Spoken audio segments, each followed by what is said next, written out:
You know, if you were to ask me who I am, the answer is a bit complicated.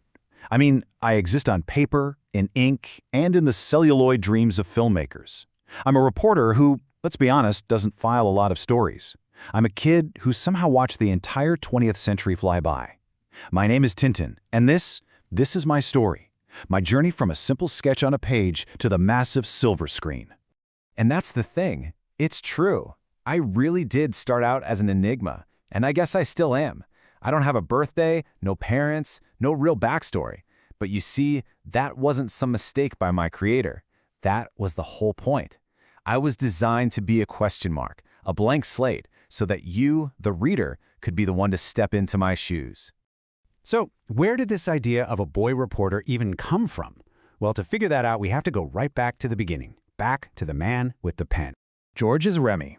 Now, the world knows him as Hergé. He was the architect of everything. He lived in a time that could feel, well, pretty gray and monotonous, so he was driven to draw adventure in the clearest, brightest lines he possibly could. He dreamt up a hero with a sharp mind and a real sense of justice, but no superpowers. My only real power was, and still is, curiosity. So yeah, Hergé basically made me an avatar. That was his core concept. I wasn't supposed to be this super complex character you'd analyze for hours. No, I was the lens. I was the way you could experience the thrill of finding a lost tomb or flying to the moon. I was your stand-in for adventure. But let's be real. No adventure is complete without their companions. And my companions, well, they were a whole lot more than just sidekicks. They were really the heart of the whole thing. In the beginning, it was pretty much just me and my dog Snowy. Our early adventures were, fairly simple. But as the world itself got more and more chaotic, and as Hergé's own life got more complicated, so did my circle of friends. And then came the captain. Billions of blue blistering barnacles, Captain Haddock just crashed into my life with his awful temper, his creative insults, and a heart of pure gold. He was everything I wasn't. He was emotional, he was flawed, he was cynical. He was the humanity that I, as this sort of empty vessel, sometimes lacked. And the family just kept growing. There was Professor Calculus, a total genius who could barely hear a word you were saying.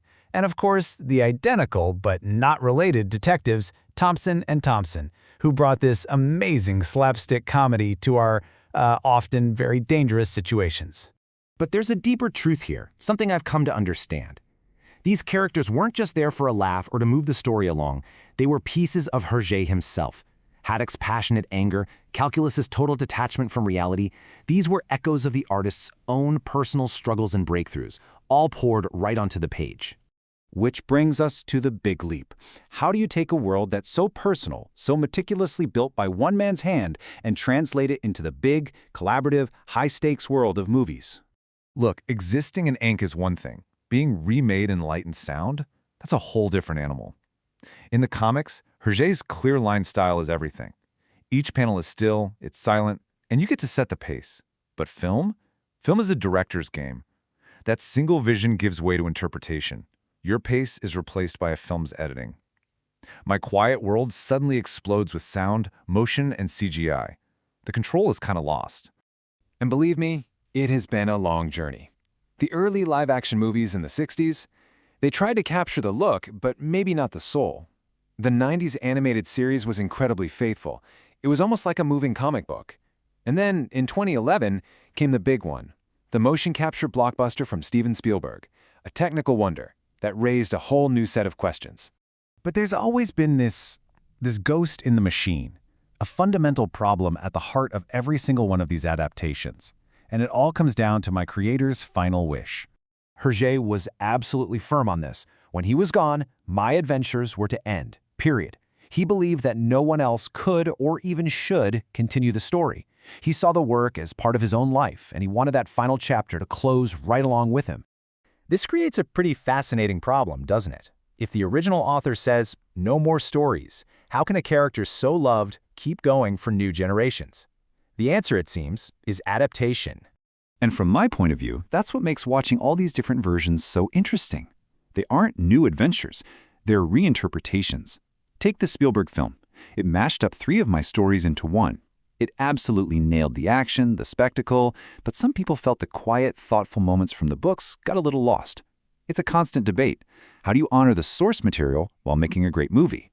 They're all chasing my spirit, but some just get a little closer than others. So what does the future hold for me?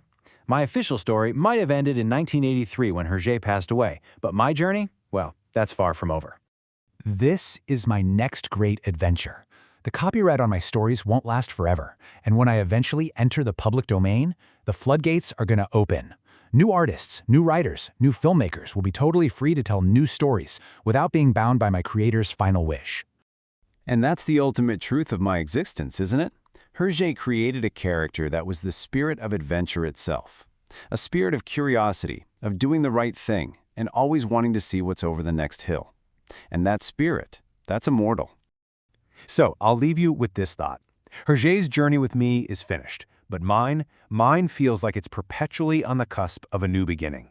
The only question that remains is who's going to pick up the pen or the camera to tell the next tale. Thanks for joining me on this one.